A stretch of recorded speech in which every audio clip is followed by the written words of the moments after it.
Welcome to the Dark Mind Podcast.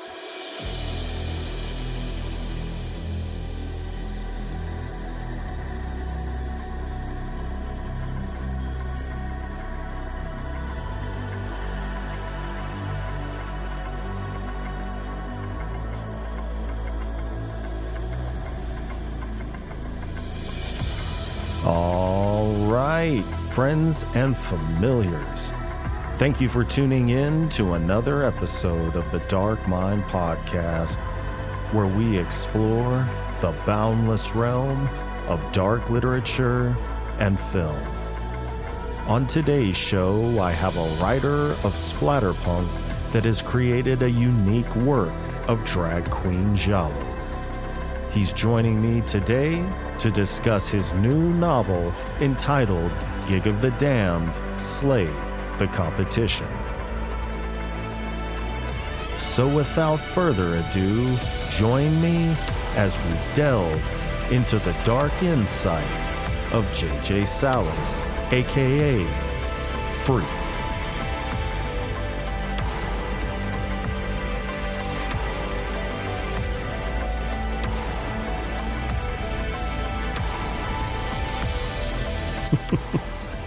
All right, friends and familiars, we are live on YouTube, Twitch, and X with JJ, also known as Phrique, talking about his new novel, Gig of the Damned, Slay the Competition. JJ, welcome to the show. Thank you for having me.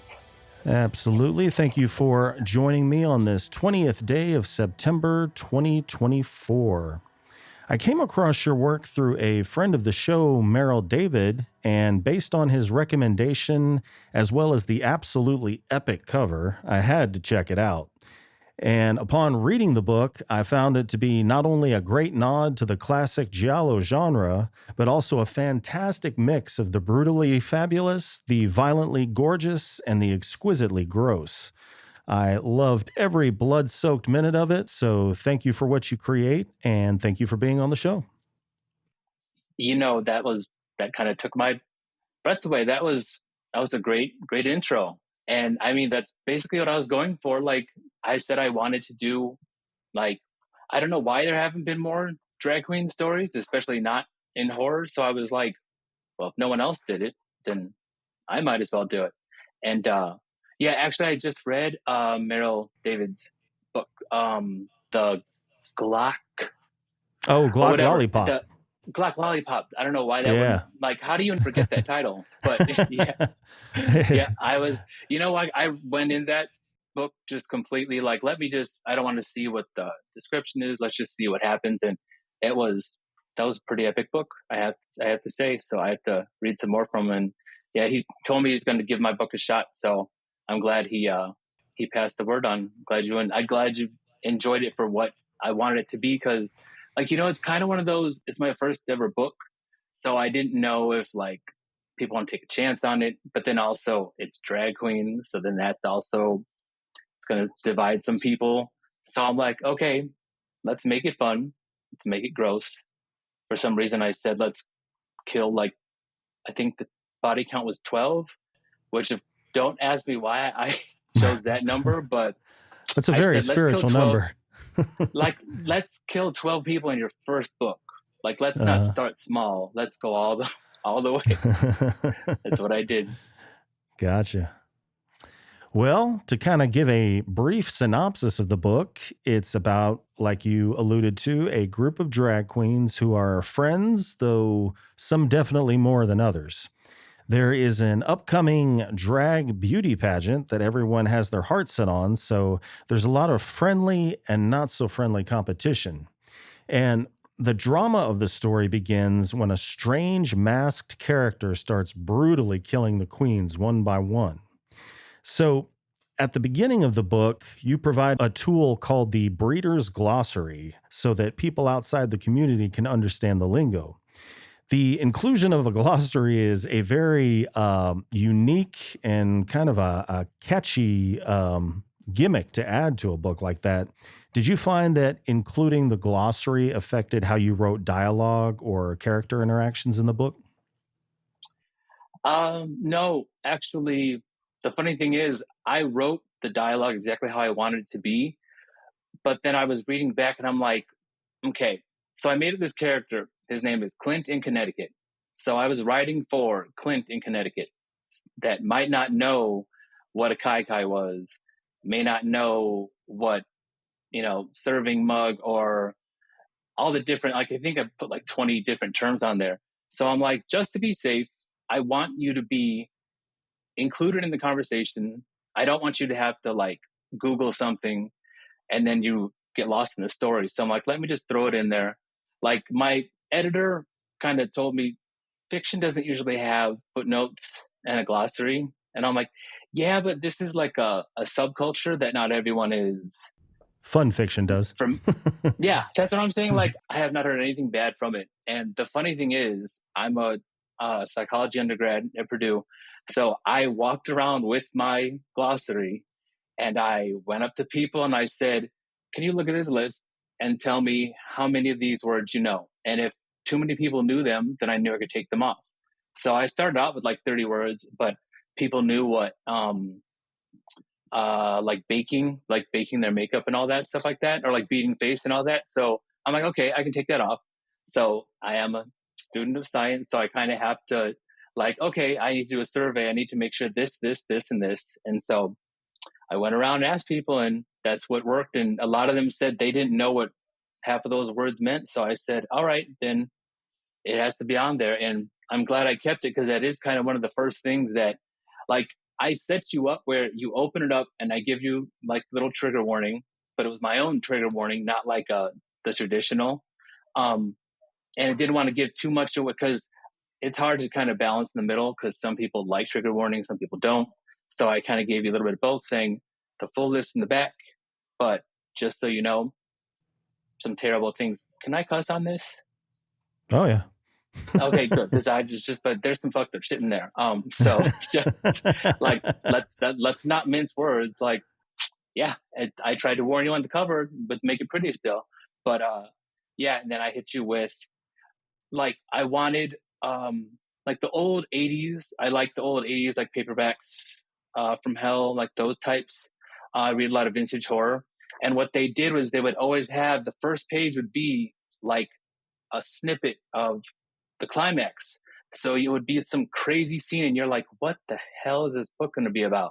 So I wanted to throw like an homage to that. So that's basically what that is, and then you see it comes back again. So I wanted to do that, and then I also hit you with the Breeder's Glossary. So I'm like, all right, so if the first thing didn't scare them away, the second one will, and if not the third one, most definitely will let them know like if this book is for them or not. So yeah, I'm glad it's there. I would do it again, but yeah, just it's kind of I just want everyone to kind of be, even though that is their language that they necessarily can share if they want to.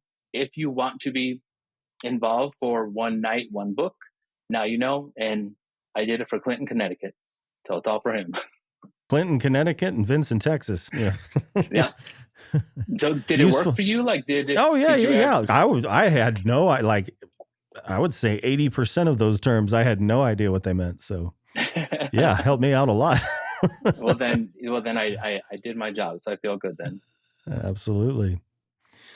Speaking of their lingo, they also have very awesome names. Their names are known for their clever wordplay, and you had quite a few that were pretty damn good. So, is there a specific queen's name that stands out as your personal favorite in the novel? And what was the inspiration behind it? So, definitely, it is Gamble Down a Fart, who is my MC, my main character. I don't do drag. I cannot do drag. I don't understand like the amount of work that they have to do and makeup and all that. I can't have all that stuff on my face. So unfortunately, it's not for me. But if I ever did, it would definitely be Gambled on a Fart. And I honestly can't tell you where that came from. But the minute my brain came up with it, I was like, this is genius. You need to write this down. And just the actual book itself, I would love to tell you that I had this like profound moment where I just wanted to share the world of drag with the world. It's not that deep, unfortunately.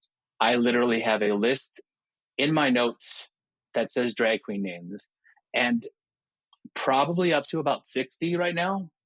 But once I hit about 20, 30, I'm like, all right, you need to do something with this.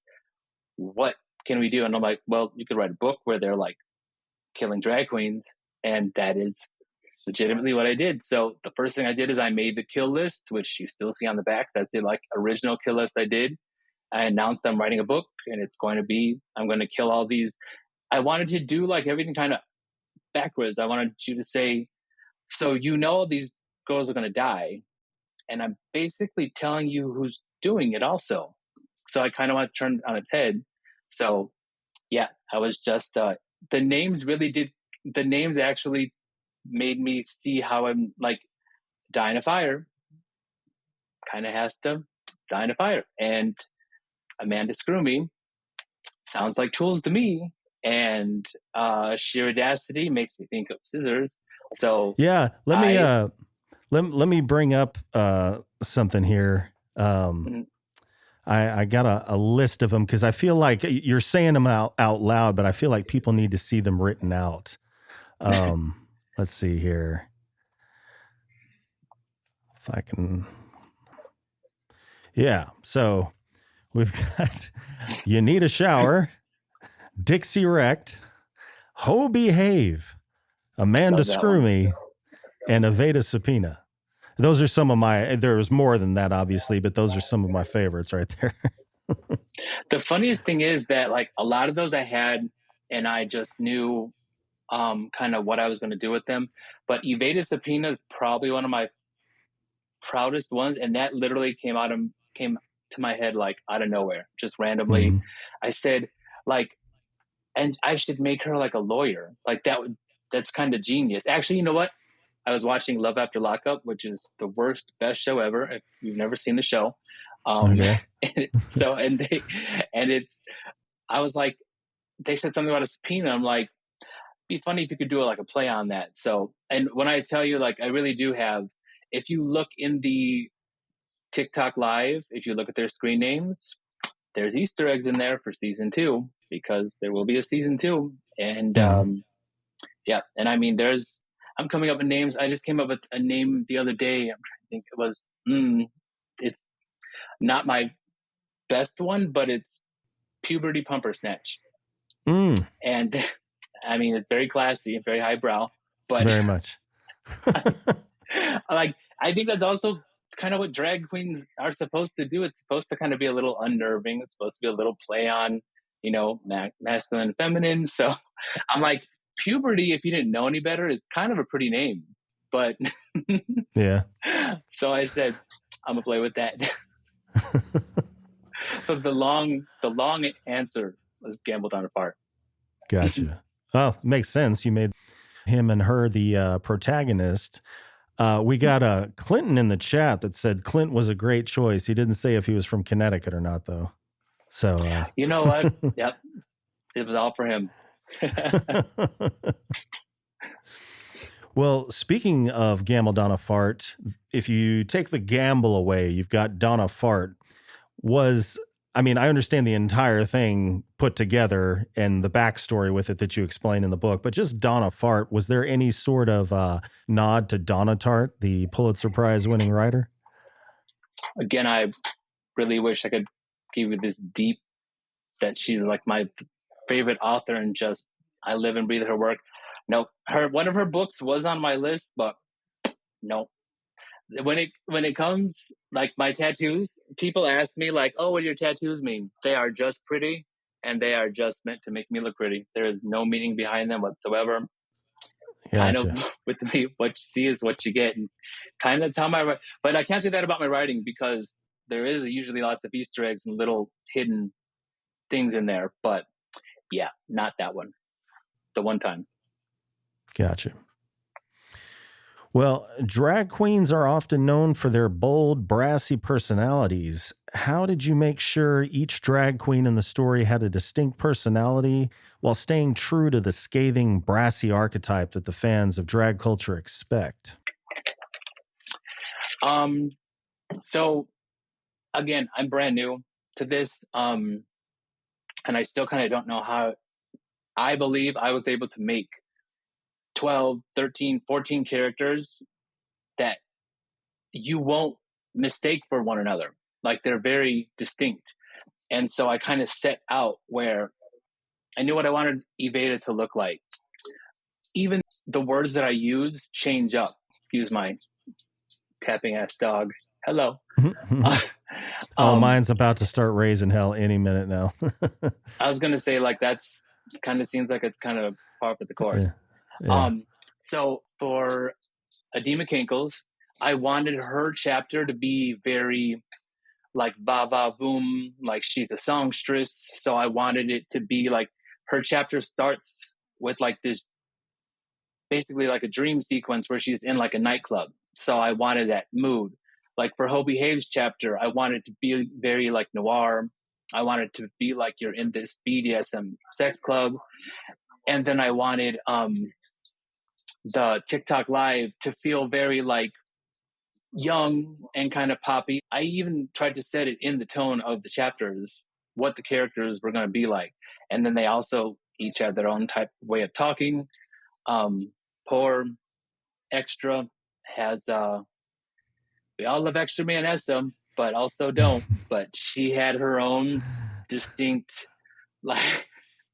I mean, I do like extra mayonnaise. I mean, I still, I don't even know where that came from, but I just Extra Manessa, and I'm like, you know what? I should put mayonnaise in the story somehow, and I did. But yeah, like I wanted the. I don't think that queer people, drag queens especially, are like a monolith. So I was trying to show there's certain ones that some of them are car mechanics that own their own business. Some of them are just TikTok stars that just want to be influencers. Some of them are just trying to be drag queens and just that's going to be their claim to fame.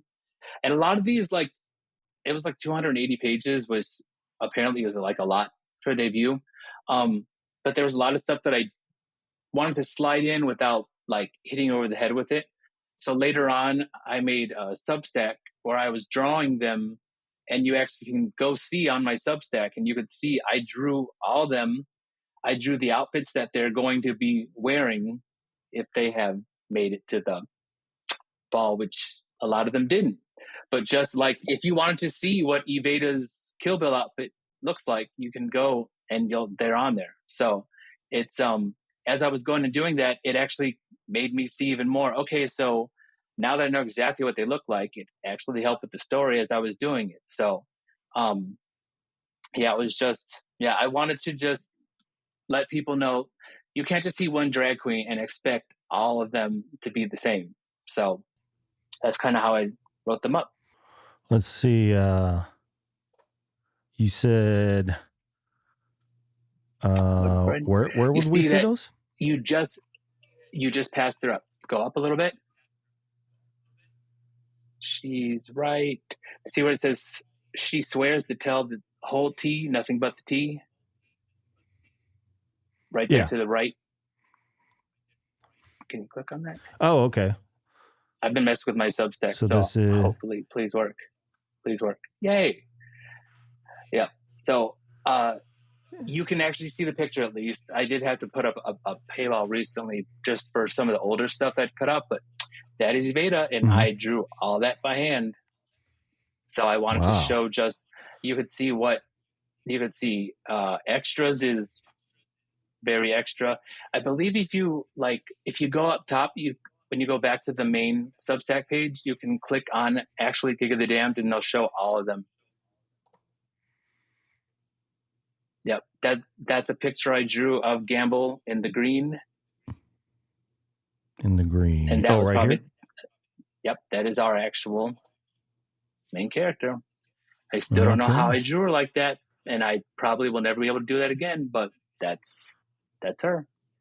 Like, and it was because I was like, why, if I'm gonna tell a story about 12 different girls, I can't just, it's one thing to describe them, but why not let you see them too? Like I can draw. I had to teach myself how to use Procreate while I was doing this. The book I'm writing now, I'm going to draw the entire cover back and front for. So that's just kind of my practice for it. Did you have anything to do with this cover? I so that cover was legit in my head from the beginning. Actually, probably before I wrote the story, I knew, man, that's pretty. I know Hell yeah, it you're is. nuts. I mean, every time I look at it, it's just that is exactly what I wanted. So my friend, his name is Jeremy Lopez. He is a very, very talented artist. He is also a drag queen. Mm-hmm. His name is Christina Clown, and as you can see, very talented artist. He Hell yeah. he did exactly everything I wanted. But I, from the first day, I said I wanted it to look like I wanted the Garbage Pail Kids font on top, and I wanted it to have the same look like a Garbage Pail Kid card, where it's the names on the bottom. Yeah, I'm pretty particular, so he put up with a lot from me. But yeah, he drew that up for me, and he drew my little Phrique logo. So thank you, Jeremy, if you're listening. Yeah. Shout Everyone out to still, Jeremy. people will not shut up about this cover, and it's probably the reason why I had people pick it up, and that's fine by Mm-hmm. me. If this cover does not make you want to pick this thing up and immediately read the first chapter, I don't know what the hell is wrong with you. And I mean, and even the back cover, like, I'm like, that is exactly what I mean, I wanted you to know what our killer looked like, but it's just a little hint of a reflection of a shadow, but gives you just enough that you get to see. And also, it's like, if you're seeing the back, like I'm again showing you, yeah, you could see, like I do a lot of research for my stories. So, like the hotel that, for the finale, I actually went and found the hotel that I wanted it to. That's me and my dad, because my dad showed me my first ever drag queen. Oh, right here? On accident. Yeah. Okay. He accidentally showed me that's Daddykins. So if I could share the story real quick, I'm sure. just going to tell my age. So dude, how when, old can you possibly be? I plead the fifth. I'm old enough to know I don't have to answer that. Okay. My hair looks better now though. But okay. So way back when, you could look up movie times in the newspaper, and so my dad decided to take me and my little brother to the movies, and he'd never heard of this movie before, but he saw that the stars were Patrick Swayze, Wesley Snipes, John Leguizamo. So sounds like a great movie that a dad should take his son to go see. So he took us. You must be my age. I think I know how old you are now. Go ahead. Sorry. Go ahead. I might have been 2. You never know. No, I think I know how old you are. Go ahead. I'm sorry. So we went, and as you could see, my dad, he is a Mexican Italian, very loud man. The look of absolute shock that he had when the movie started, and I believe it opens up on Patrick Swayze completely in full drag, and then Noxzema comes out. I mean, just the look of absolute shock. We stayed for the whole movie. Me and my little brother were dying. He was laughing. So, but I just know, walking out to the car, me and my little brother are just dancing around, just jumping on the car, acting like little fools. And yep. So my dad actually showed me my first drag queen ever. And so I have to thank him for that, because I never would have known what they were if it wasn't for him. Dang, that does show how old I am, though. Dang. Yeah, I forget. I think I might have seen this in the theater. Yeah. Yeah. It was, I mean, my dad was known for showing us like a bunch of movies that we should not have seen when we were little. And that's probably why I watched half the movies I do. Like half of the movies I watched Dario Argento's when I was like 6 or 7. Because back in those days, they would just play it on cable like nothing. And my dad would just leave TV on, and he knew horror movies would shut us up. So he would just let us watch them. And then I'd tell my mom, like, hey, they were cutting off people's heads with scissors. And, there was, so I can thank my dad for that too. But yeah, I have no idea where your first question was and that tangent, but Oh, Yeah. well, yeah. Who cares? In case you can't we'll just tell, I have a we'll just. smidge of ADHD, just a Oh, little it's tiny all bit. good. I do too. I'm just heavily medicated. uh, K Ki says, "Hey, freak." I don't know if you know That who is that is. Kale. That is Kale Allister. That is a very good author. He All did a right, book called Carnivores. That's very good. gotcha. Well, circling back to the book, this is obviously a horror novel, but humor plays a big role. How did you decide when to inject humor into the plot, and were there moments when you had to pull back to maintain a darker tone? Actually, no. I think that I actually put too much humor in it, but that's also part of my personality. Like one of my favorite lines is like, she stood over her still sizzling fajita platter of a friend, and it's like, you're supposed to be sad. This is a sad moment. Like this like drag legend is sizzling, but I know for a fact that kind of catches you off guard, and it kind of makes you like, oh, I shouldn't laugh at that, but that, that little giggle, that's kind of what I'm going for, and that's kind of been my trademark, where I have to throw a little, like, even at the end, like, hold on, Big Bird, like that's legit in there to kind of, it's almost like a, not a palate cleanser, but it's just like it just kind of clears, it does kind of palate cleanse, it kind of makes it like, okay, so something horrible just happened, so let's laugh a little bit. And I think that's part of drag and drag queens too. Like, yeah, there's a lot of fucked up things going on right now, and yet they're still putting on their faces every day and going out and doing what they want to do, and you just kind of have to smile through it. So that's kind of what I wanted to do, and for some reason that's my writing style. I put humor in everything I do. I don't know why. Probably not a good time to psychoanalyze myself, but it's just kind of what I do. Like, I did a story for an anthology. Yeah. Well, let's psychoanalyze yourself just a little bit. Does it come from your dad, your humor? I'll say both parents, actually. My mom is, I won't say that she's in the book, Uh-huh. but she's kind of in the book. Oh, dear God. My mom is very clutch the pearls. Do not go get the mail unless you have a full face of makeup.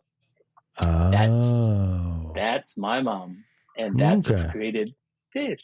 So, like, it is a perfect 50-50. My dad, like, he liked watching Three Stooges and he laughs at farts. And my mom raised us that girls don't even have buttholes, basically. So girls don't fart, but they don't sweat. They always smell like perfume. So it was very, the juxtaposition kind of made for, basically, like, when I say like they're dainty ankles, and dainty is in like italics, it's meant to be that. That's basically what my parents did. Like, I think everyone and their mother is saying demure now. I put demure in there, so I don't want to say, just saying, but yeah, I hate TikTok, but I have to sell a book, so I love TikTok now. But yeah, it's just, it very much, both my parents being complete opposites, and seems like they should not have been together, and didn't last long, which is not part of my humor either, but kind of is.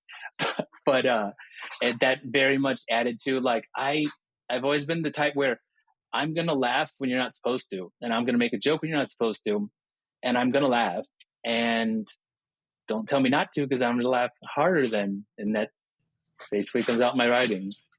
I agree with you. TikTok's kind of a pain, but man, I put some audiograms up there, and they get like 500 to 1,000 views. It's like you can't not be on that platform. I need to get there. I have to get to 1,000 followers so I can actually do like Instagram or TikTok lives. So if anyone's listening, please follow me. I Here it post is, folks. great Books. great, horrible things. I really need to do more, but it's my fault because I do work full time and school and all that. But I Mm-hmm. definitely need to get on there more. I have been putting like exclusive stuff on there. I'm going to give them like a story, like the basis of like how it started, how the story itself, there are people that haven't, I didn't like think about it. It's only been out for like 3, 4 months. So there's people going to be showing up and they're not going to know what is this book? Where did it come from? So I think if I kind of start giving TikTok the little backstory, that might work. I mean, it can't Gotcha. hurt, right? Mm-hmm. Definitely. Well, let's see. Oh, actually, in regards to your sense of humor and where it comes from, have you ever done an open mic at a comedy club? Just as a brief I have aside. I have not, and I never really thought of it because I think it's kind of, it sounds like a dickhead thing to say, but I'm just kind of naturally like this. It's probably a little mental illness more than anything, but again, it's just I laugh at everything. Like I really like 90% of what I say is a joke. Like I really do laugh at everything. I call them TV shows in my head, and like I'll be sitting in some place and I'll be like, oh, it's so boring. It'd be funny if blank blank blank happens, and then next thing you know, I've got an idea for a story, and that's like the story I'm writing right now is called Scissor Me Timbers, and it is a I'm not. It is a lesbian nunsploitation story that the title came to me, and I said, "What would that even mean?" Like the title, "Sesame Timbers," came to me, and I said, "What would it be like a lumberjack lesbian that like shows up at a convent and sleeps with all the nuns?" And what do you know? That's exactly what the premise is. So I'm about halfway through that, but if I could stop accepting anthology invites, I'd probably get it there quicker. But I just said, like I said, I wanted the exact opposite of like I love Gig of the Damned, but I kind of put myself in a category of okay, so he kills drag queens. What else can he do? So I'm like, what's the opposite of that? Lesbian nuns? Like, so I said, why not? And so I'm going like the erotica way. Like I'm actually writing sex scenes where full on lesbian sex scenes, and I think I'm actually doing a pretty good job. But I kind of wanted to do again the opposite. There's a couple little like implications in Gig of the Damned, but for the most part, it's not really in there. And this is kind of me saying, okay, well, and let me show range. I can do horror, erotica, and yeah, that's basically what Sesame Timbers is. And that's if I could ever get that done, I'm hoping to get that out. We'll say 2025, Okay. hopefully. Well, in Gig of the Damned, Antonio, also known as Gambled on a Fart, is abandoned by his father and rejected by his mother, who then puts him in a gay conversion camp. And drag is often a way for individuals to reclaim their identity and find a chosen family. The theme of rejection from family is central to Antonio's arc. So, how does his relationship with his parents, or lack thereof, inform his relationships with the other drag queens in the story? Because it seemed like, as opposed to the rest of them, he was kind of a closed off lone wolf. Yeah, yeah. That actually, I kind of didn't think of that before, but um, I mean, yeah, I think just kind of because knowing how he came up, yeah, it was going to make a child that like he was bullied, um, and his mother was not a fan of him wearing her clothes. So it kind of set up like, yep, this could be something that could be an issue for you. But he pushed through and said, no, actually, this is what makes me happy. So I'm still going to do it. And since my mother and father are no longer in the picture, I'm I get to be me. So it kind of like you said, he got to go find his own chosen family, and now he's kind of still new in town. He's still kind of like climbing the ranks, but they kind of know he's a talent and he's something to be reckoned with. So it's kind of that, yeah, we're friends and we're a community, but there's still competition. So it's kind of like I think that's why Evada is such a big character in it, because she's almost like the big sister that's like, hey, this is my friend, leave her alone. She doesn't need me, but just in case you guys want to mess with her, she's with me.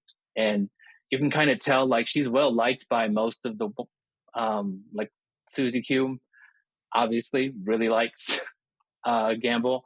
But yeah, it's just like I could see this story happening. I could see Antonio slash Gamble being a real person.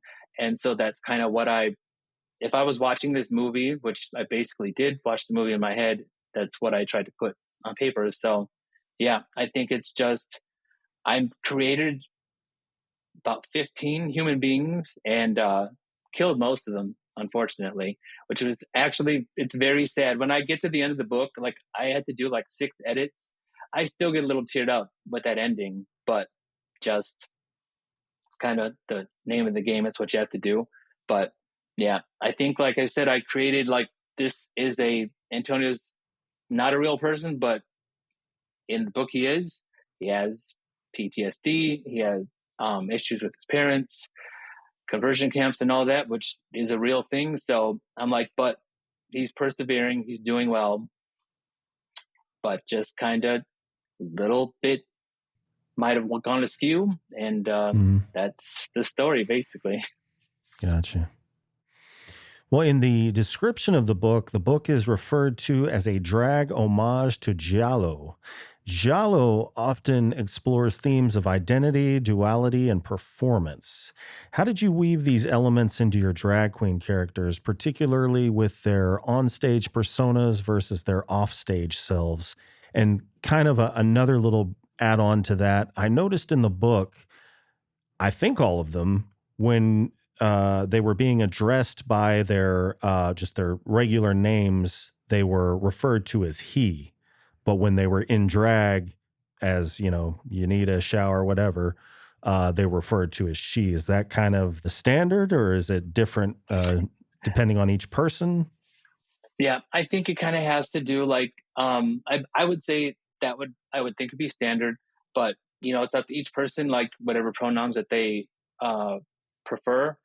But for sake of story, like there were parts where you got to see you need a shower, out of boy drag, which I think his funnier parts, like the after party, is one of my favorite scenes, because it's just, excuse me, it's so shady, and it's just so like there's moments in there like Reba Dirty, who is one of my favorite characters. I wish she got longer, but just the way that she literally just said like shitter's clogged, like that's exactly what, like it was a deep baritone like shitter's clogged, and I don't know where that came from, but it's probably, again, one of my favorite moments.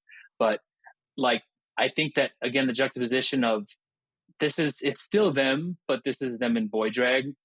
I think it's good to have that. And then, the funeral scene is also one of my favorite scenes, where again, they thought it'd be better to just go in boy drag, so maybe they don't get recognized, because how extra is a drag queen funeral going to be, which it was, even though it didn't work because they got recognized. But I wanted that distinction of like that in my head, kind of, I didn't want to have to say it, but in my head, Gamble slash Antonio is possibly in a state that they might be questioning if they're kind of trans, or if they're just gender fluid type thing. So I didn't want to have to put a label on it, because again, this is in the real world. There are people that don't necessarily know, and it's just, they're just trying to live their lives. So it's just, I didn't have to put that stamp on it. But it's just, but when he says stuff like, I hate wearing boy drag, that was my kind of little nod, like, yep, there might be something a little bit more to this, and that's real. That's like the human condition. So I was just like, I wanted to make it, not normalize it, but that's the real world. Like, this book is about fictional characters that could easily be people right down the street. So you never know. So I just wanted to kind of show that, yep, there's dimension to all of them. But in terms of like the giallo, I did like the whole male female, because in a lot of giallos, unfortunately, a little problematic now, A lot of times it was a female killer. Oh no, it was a guy wearing a wig and a dress, and it's like, oh, okay, so that kind of became a thing for a while. But I did kind of like that it's a play back and forth, and also when you think of a drag queen, they don't all look alike, but a lot of their makeup is kind of similar. So I thought, how easy would it be to just put a mask on with drag makeup? So it could have been all 12 of those girls if you didn't know any better. So I kind of like that aspect of you don't really know who the killer is until the very end. So I think again, I don't know. I kind of did my research. I didn't see many other drag queen books, and definitely not a drag slasher giallo type deal. So it's almost like it was made for it because you get to play on the whole. I love the trench coat. I love the straight razor with the gloves, and the mask.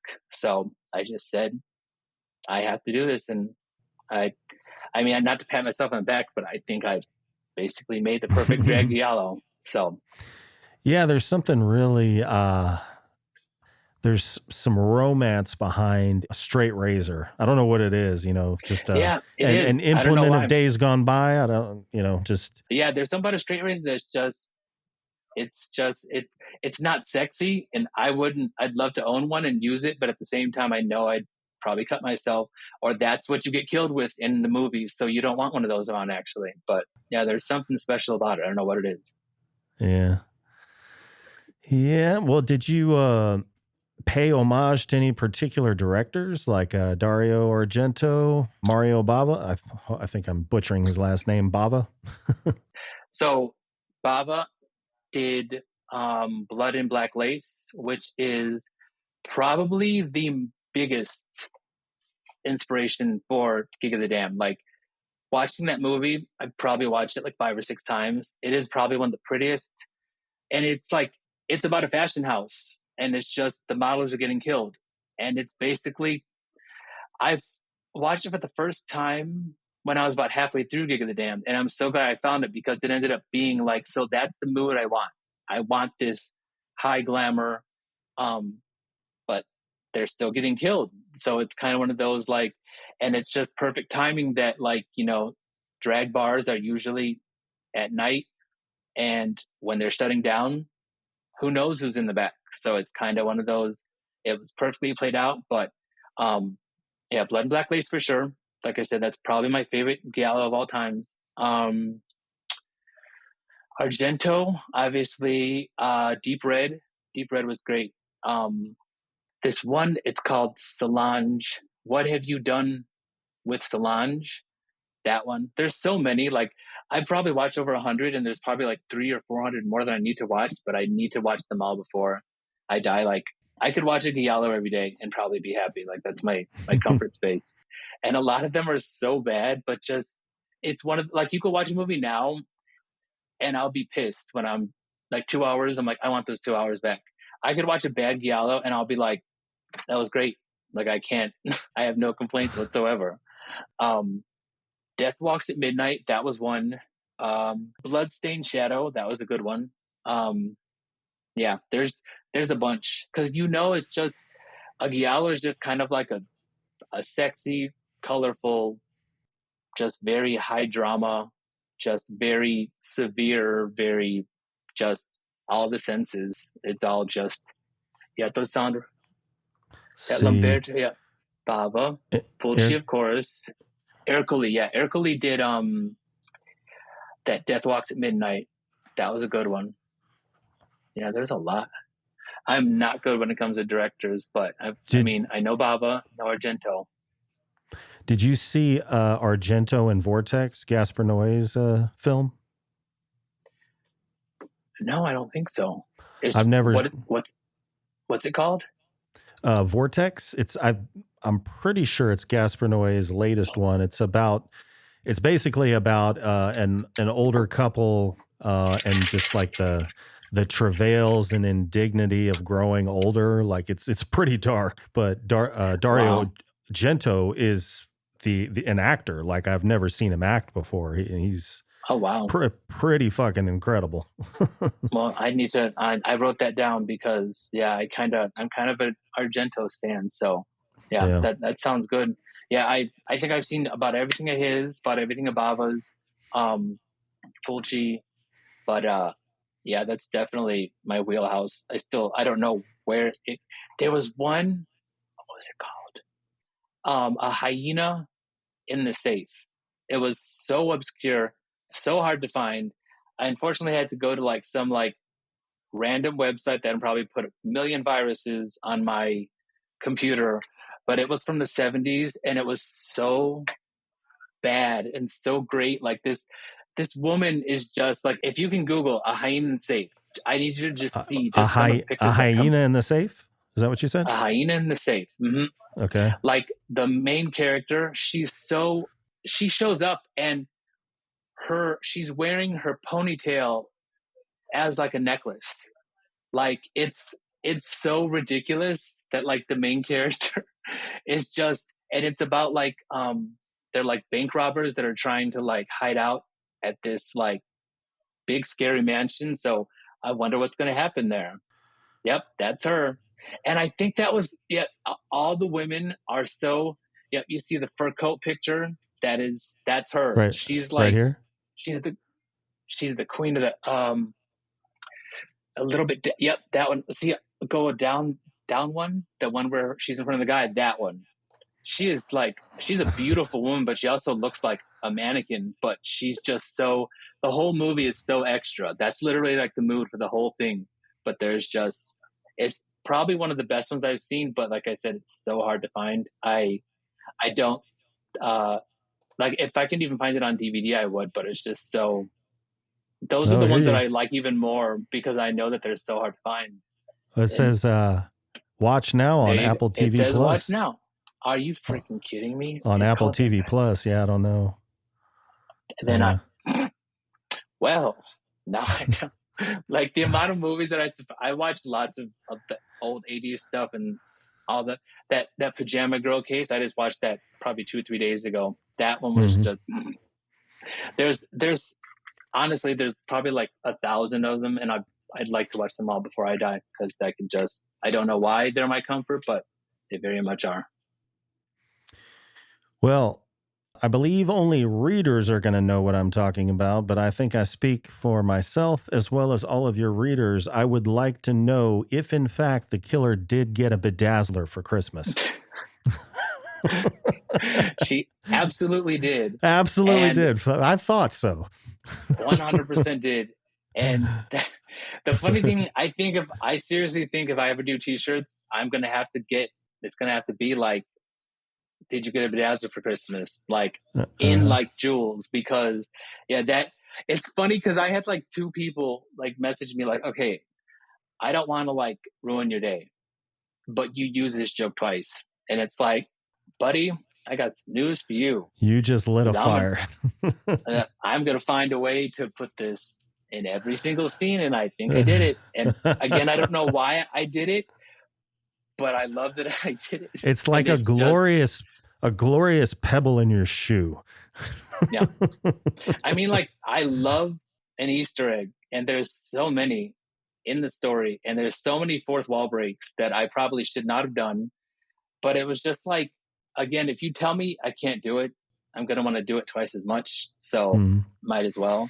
Like, but the bedazzler thing, yeah, I have my first author con is in like 2 3 weeks, so I'm so excited, but also really nervous. And then that's in St. Louis, and then I'm doing another one in Virginia in March, and I legit am trying to look for some drag queens in Virginia to come with me so they could walk around in pink bedazzled ski masks and like Nice. hold up. I want like ring girl signs with my book on it. Like Sweet. I'm like, yeah. So I'm still working on it. You never know. I have till March. I might do it. Yeah. I think I have faith in you. I'm positive pink bedazzled vibes going your way. I'm a fan of marketing, and I think I could do it. Well, I listened to a podcast you were on, and you mentioned that you reviewed a lot of books in the beginning, and that kind of led you in the direction of writing a book yourself. So, what was the turning point that made you decide to go from reviewing books to writing your own novel? And was there a specific book or moment that inspired you? Um, yeah, I read a lot, mainly all extreme horror, indie authors, stuff like that. If I said whatever book it was, it would almost be a little shady because like the reason why I started writing was because I didn't see the story that I wanted to do. So I'm like, well, then I'm going to write it. Like, if I didn't, like, if when I see a death scene that kind of doesn't make any sense to me, I'm sitting there like, that was a missed opportunity. You could have done this, but you did that instead. And so, like, one of the things that was big in my book was I researched all my deaths, like, meticulously.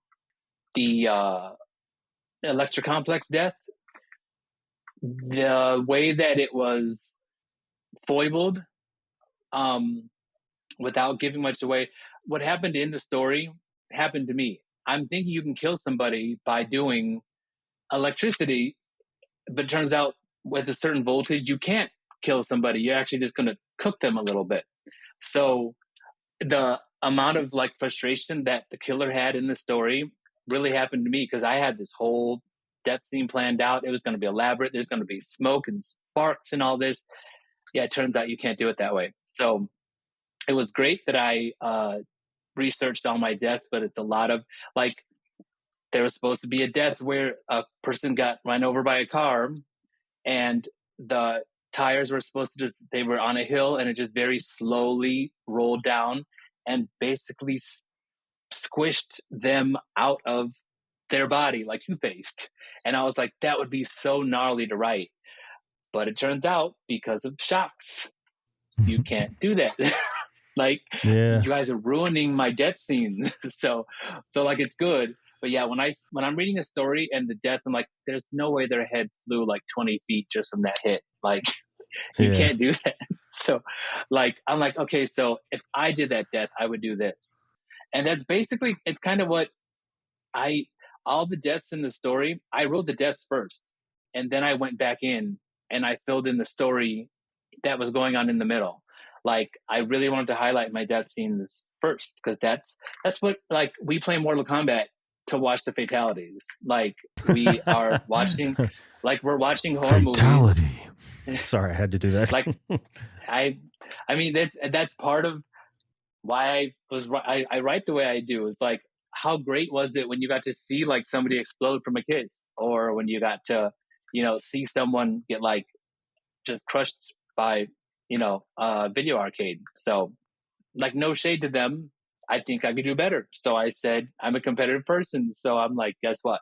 I'm gonna do it. And I'm part of the splatterpunk extreme horror community now. And I think that I like to show that, yep, my stuff is more it's very gay and it's pretty extreme. But like I said I legit had a poster made that is going to be with me that says writer of the gayest shit ever. And I said, I'm going to write the gayest shit ever. Like, I'm not joking. Because I think, like, I mean, obviously, there's not as much.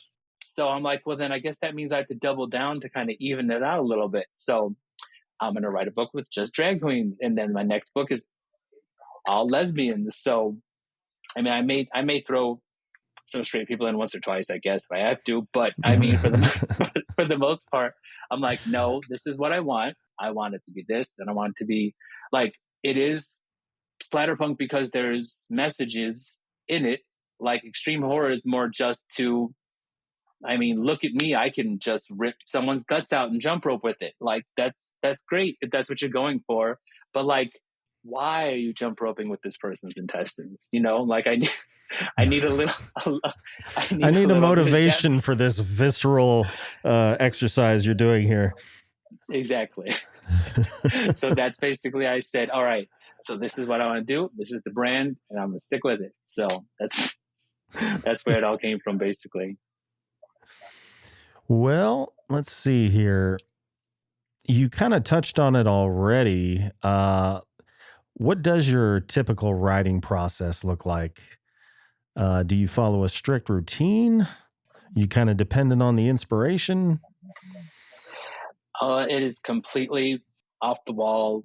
Like I'm still brand new. I am probably doing it wrong, but it works for me. Like I read you're supposed to kind of have an outline, which I've done it twice now. I get to about halfway through the story, and then I'm like, okay, now I'm gonna write an outline. Like once I land there and kind of see where I'm at, I'm like, okay, so now I'm gonna write. Like I had to write each girl's chapter, and then I'm like, okay, so now I want to put the conversion camp here, and then let's do okay, now it's present day, and then we're going to do the bar scene, and then now let's do a little flashback again.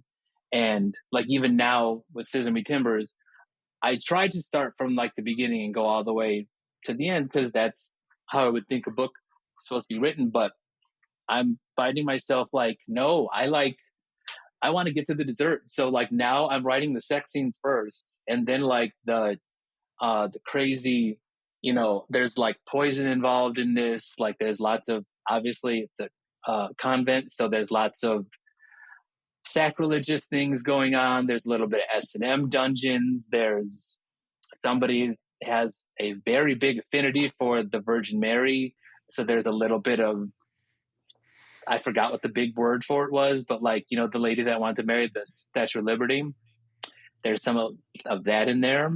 Like that's Okay. a whole thing. There's people that like have sex with cars, and like it's it's very, yeah. So I'm trying to like fill in right now. So I basically make the outline halfway through, and then I've kind of fill in the blanks. And but there is definitely no rhyme or reason. Like I did a short story yesterday for an anthology, and I wrote it in like one day. I'm still kind of in shock that I almost did it like the story itself is about a guy who's getting revenge on someone who gave him a 1-star review on his first book, which no 1 stars, but I get it, sister. I get that feeling because it's like, how dare you harm my baby like that? But uh, this is 100% fictional story. I would never think these things about a reviewer, but yep, he goes down and finds a reviewer and gets his petty revenge.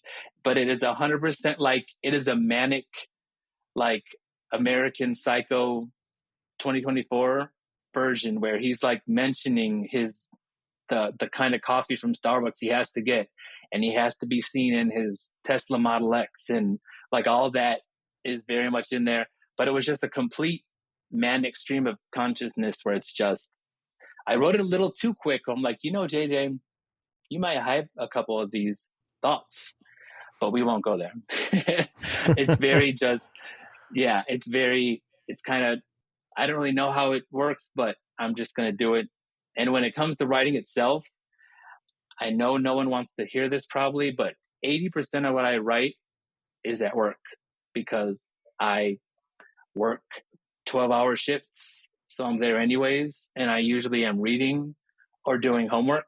So I'm like, okay, if I'm going to write, let's make sure I get paid for it too. So, so and I mean, they technically, you don't, write for a living. yeah, actually I do. And I mean, they pay me a pretty penny to, basically sit there. Like I just got my new setup where I just put my iPad just up on my little, uh, pedestal, and I got my little wireless keyboard, and I sit back and I just type my ass off, and just, it keeps me awake at work. So I'm like, would you rather me sleep or would you rather me write? So it kind of worked out. We were talking about ADD earlier. Mine got stoked when you said the word "sex with a car." I don't know if you've, I don't know if you've ever, if you like the French extremist films, but have you ever seen T-Tain? I started it like literally last week, but then Like, the subtitles were off and it killed me. I oh, need to. where did You you know get what? where The did you stream the movie? There's I want to say not Pluto. One of there's like 20 different ones, but I probably go with like the whatever the best one is. I think just want to say it was Amazon. I'm not even honestly. I can't tell you. I gotta go back and look. But I'm gonna try again tonight because I keep hearing about this one, and I haven't seen a good French like extreme in a while. Like I loved High Tension, love Frontiers. Yeah. Inside is amazing. But yeah, I keep hearing about this one. Well, So I'm going to tell you that this movie, this film is purely visual. I don't know that any, I mean, if you can make sense of it, then you are, I feel like it's meant to be purely visual. How far did you get? I'm like not even like if I 5-10 minutes in, if I'm not in, I gotta back out. I can't do like halfway. Yeah, yeah. So I'm gonna give it a try again. I won't spoil it. I was about to tell you the only part of the film that made sense, which it was is the most bizarre thing you can think of, but I'll refrain from doing that. So yeah, give it a shot though. I will. I don't know what you said you were streaming it on, but if you can shell out, I think what is it, like $4 to rent it on YouTube or Apple or whatever. Yeah, The that's I was subtitles gonna are, say. yeah. The subtitles are the ones where it's like if it's subtitles, I'll shell out the money for it because that's fine by me. But and that's usually what the ones I have to watch have subtitles. So yeah, I Yeah. will. You know what? I'm making it a list right now. I'm going to watch that tonight. You will, I you, have to know now. you will, you'll love it or hate it. I mean, I think you'll like it though. if someone's having sex with the car, I mean, you can't. Okay. Well, since we're at this point, then I'm going to tell you, she has sex with a car, and that is the most that is like the only thing that halfway makes sense in that entire film. Everything else is 20 times more bizarre than that. Or I guess I That's should say, that. Well, no, that's a spoiler. Okay, I'm not going to say anything else. okay. I mean, I am intrigued. Color me Yeah. intrigued. I mean, it's messed up. If it's messed up, I'm in. So that's fine by me. Well, when you're writing, do you ever surprise yourself with where the story goes, or do you feel like you're always in complete control? Do you have characters that say no, f you, I'm going to do this? Um, yeah, basically, and that's the short story I wrote yesterday. That I was telling you about where the with the revenge for the 1-star review. Yeah, I went. It was probably the funniest thing I've ever written, but also the darkest thing I've ever written. And yeah, the way I went there was just like I. It's so corny when authors are like, oh yeah, I went there. I was extreme. Yeah, my like, oh, people are gonna be so grossed out by this, and I'm like, okay, calm down. This one though, I'm like, oh yeah, you actually just did. I mean, no spoilers, but spoilers. I killed 2 kids in it, and I've never killed kids in a story, so it was one of those. Oh, okay, this is a little. This is Helen is Helen in Huntington is going to be quite angered by this if she's reading it. But what made it so crazy was that it's nonchalant. It's literally like American Psycho, where he's just like, "Yep, that kid is dead, but did you see how smooth the ride was? That's why the Tesla X is the best car." Like the way that it's done is so the nonchalance almost makes it not seem as severe, but yeah, you just like I think he called him like a speed bump that used to have like hopes and dreams. Like it's it's so bad. But even I'm like, JJ, you just wrote that. Like you should probably feel bad, but kind of don't. So No, it's I for mean, the art.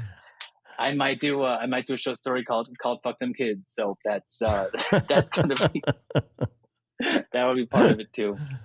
Uh, well, you have a very unique visual aesthetic.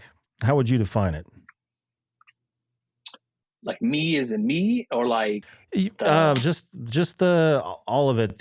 Like, I mean, you said that you are very picky, so there was a lot of back and forth when it came to the cover of your book. So obviously, that cover is you, right? I yeah. mean, Mm-hmm. so Yep.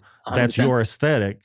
Yep. The way you dress, the way you have your Substack, social media. How would you define your visual aesthetic? Yeah, it's funny because, like, I mean, even like my background, this is like, I painted this when I first got my house. So it was like, that's this, I like my little skulls and I like my little, Hmm. it's just, I mean, they're all over. And it's just, Yeah. I, yeah, like my cover, like now everything, I love neon everything. So that's basically my aesthetic. I think it's because, again, kind of telling my age, but we're gonna not go there. I was Yeah. kind Right. of raved. I was a raver growing up, so I like dark and neon bright. So it kind of leached into my aesthetic now.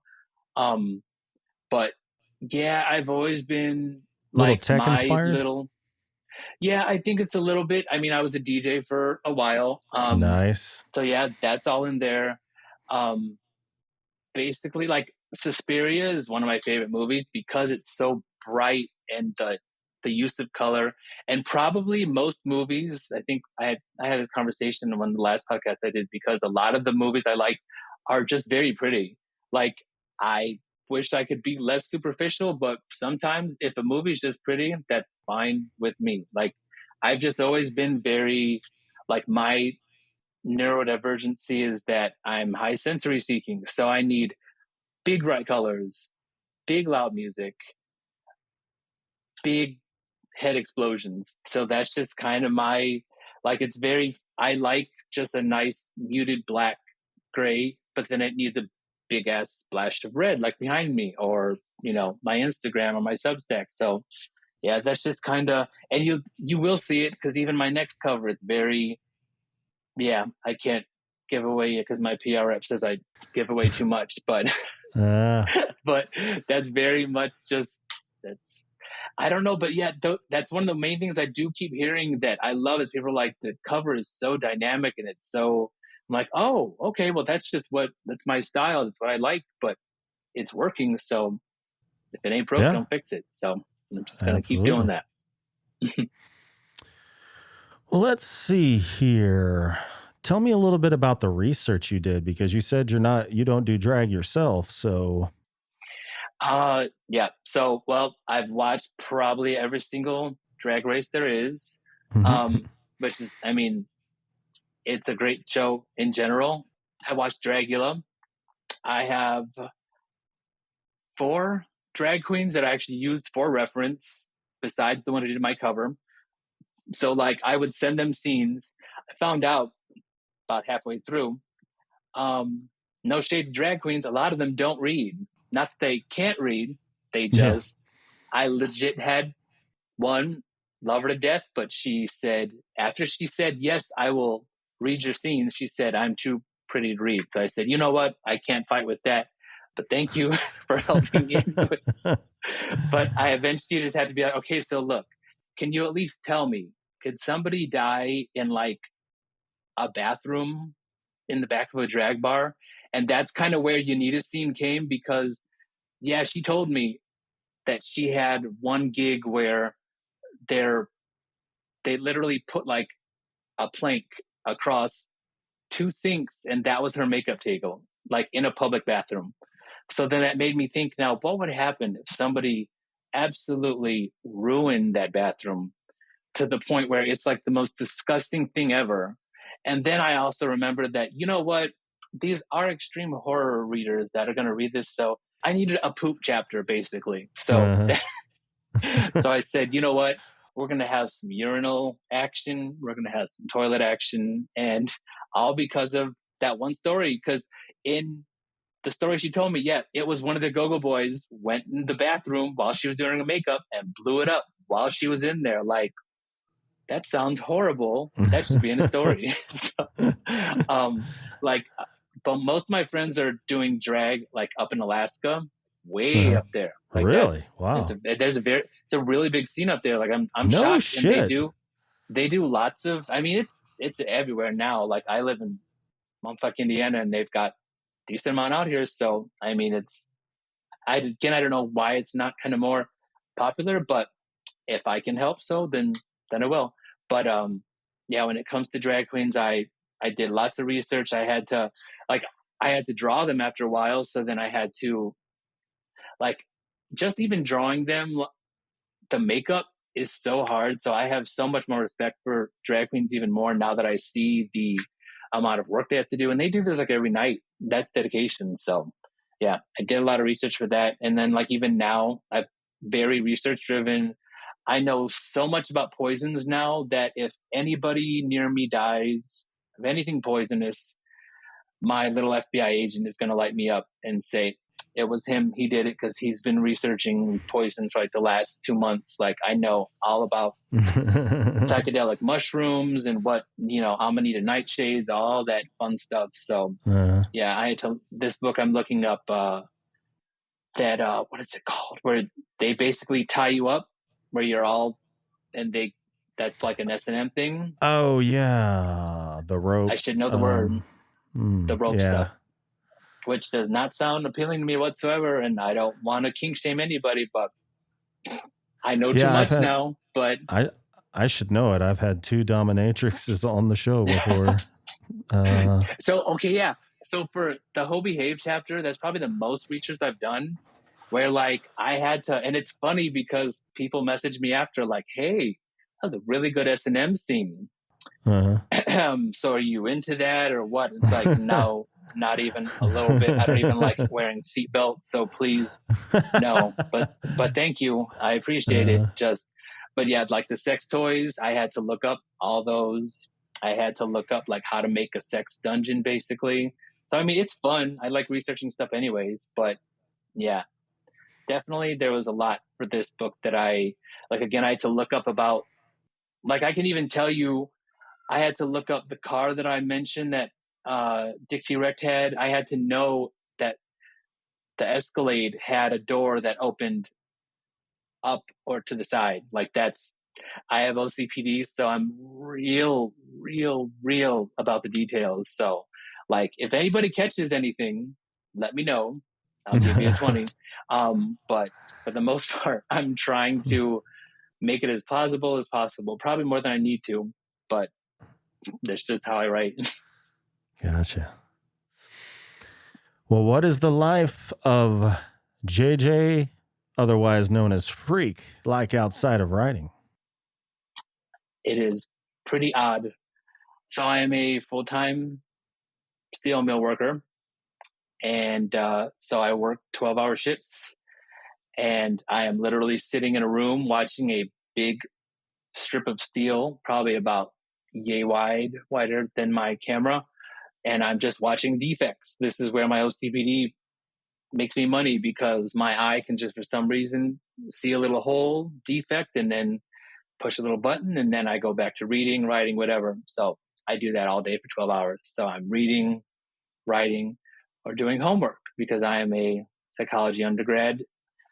And before writing, like I legit, probably a couple months before this, I was all about, I'm going to get my PsyD. I'm going to be Dr. Phrique just because. But I got to say, I'm kind of liking that I could just write fucked up things and lesbian nuns. Like, I'm kind of like, and then I'm like realizing, like, cause I'm real close to being, right. My bachelor's is like maybe like a year and a half away. So I might take a little break after that, but yeah, I don't know. But this AuthorCon thing is coming up. So yeah. And what do you planning on doing with the psychology degree? So I'm like a nerd for like evolutionary psychology and like stuff like that, where, like my dissertation would be on like why we took this anxiety basically and we turned it into, I want to go on this like crazy roller coaster that is going to have the same effect on me that being my ancestors had being chased by like a saber-tooth tiger. Why we get enjoyment out of that? Why are we watching horror movies? Why are we reading horror stories for the same effect that like our predecessors did not want and we're trying to get away from? So like I think that's like kind of interesting how you kind of take something and bastardize it basically. So yeah, it's a lot of interesting stuff, but it's also like, how do you do experiments? Because you can't like call up your caveman grandparent and be like, so why'd you do that? So that just kind of give me a little bit of pause, but yeah, I'm gonna at least go to my bachelor's, see how I go, see if this author thing takes off, which I kind of like it. It's kind of fun. I have so many ideas, and it's not hard to do, and I can still do it while I'm working. And this AuthorCon thing seems really cool. So yeah, the next year is basically going to be a big decision making time for me. So I'm excited, but yeah, for the most part, it seems busy, like kind of boring to me. But yeah, I basically just when I'm not working, I work out in my backyard. That's been fun. That was like my other claim to fame because like pandemic, I just said I'm not going to gyms anymore. So I started working out in my backyard like a weirdo, and my neighbors all think I'm crazy. But I mean, like I have like steel maces and kettlebells and a Nice. big ass tire in my backyard, and I'm like, well, if there's ever zombies coming, I will be prepared for them. Um, but yeah, that's so I'm working out my backyard, play with my records. I still DJ, just not professionally. And then I read all day. So like my claim to fame is that I'm basically like a nerd that like in the disguise of a douchebag. So that's yeah. I just kind of read all day, read all day, write It all took a day, second and to sink in. And what? yeah, I'm a nerd. Don't tell anybody. Okay, I got you. That's basically it. And watch horror movies all day. Have you seen? We were talking about T-Tain earlier. Have you seen any other movies in the French extremists? So I haven't in a while. Like I said, I liked Martyrs. I haven't seen that in a while. Frontiers is one I keep thinking about. I haven't seen that in so long, but I love that. So I'm gonna look that up again. It's Inside is amazing. about the revenge, sexual assault revenge, right? The woman that gets sexually assaulted and takes revenge on that guy. Isn't that it? And it all happens like on a farm, right? Not a farm, like this rural kind of like mansion. Yep. It's like a retreat almost. Yeah. Yeah. Like a Resident Evil mansion type thing. Yeah. I need to look that up too. You know what? I'm writing that down too because I haven't seen that in so long. I loved High Tension was one of my favorite movies ever. Like ever. And it just got knocked out by When Evil Lurks last year, which I haven't seen amazing. That. It is so good. I think it's Argentinian. And if you like High Tension, like I said, it knocked that out of like the number one spot for like 10 years. It knocked it out. So I loved it. How does it compare with Martyrs? It's like Martyrs is pretty damn good. Martyrs is very good, but I would say like I keep preaching about this movie. So if you haven't seen it, I think you should. The way that they did, like I hate what they've done to possession movies, but this is like a take on like a possession that is so crazy where they become almost like a disease where it's like, don't touch it, but don't kill it because it'll get worse. And they do it in such a way, but they also go to these places where I'm like, how did I just watch that in a movie theater? Like, I'm shocked like that. I just saw that. And even I was like taken, like I clutched the pearls a little bit, like, but it's very good. But yeah, the Inside is amazing. Like, I think I just watched that a couple months back because I made the claim like 10 years ago that it's like one of the bloodiest movies I've ever seen that's done right, where it's like, yeah, that actually makes sense. It's not like, I love Evil Dead and the remake, but there's so much blood that's like, there's no way that that's real. But Inside still, the amount of blood is crazy, but they did a great job with it. All right. There's one other French movie, Irreversible. Oh God, seen yes. that one? Mm-hmm. That was still one of those. I'll never watch it again. But Climax. It was one of those. Have you seen Climax? Yes.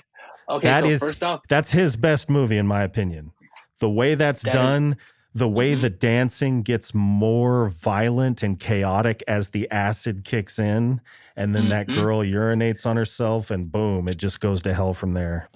Yeah, my arm hair is standing up just thinking about it because I remember like that. Yeah, that's one thing too. Like with movies, for me, High Tension was one of the first movies ever that I actually felt like physical dread. So for me, if it evokes that out of me, then that's all I need. So, and that's exactly what climax reminded me of.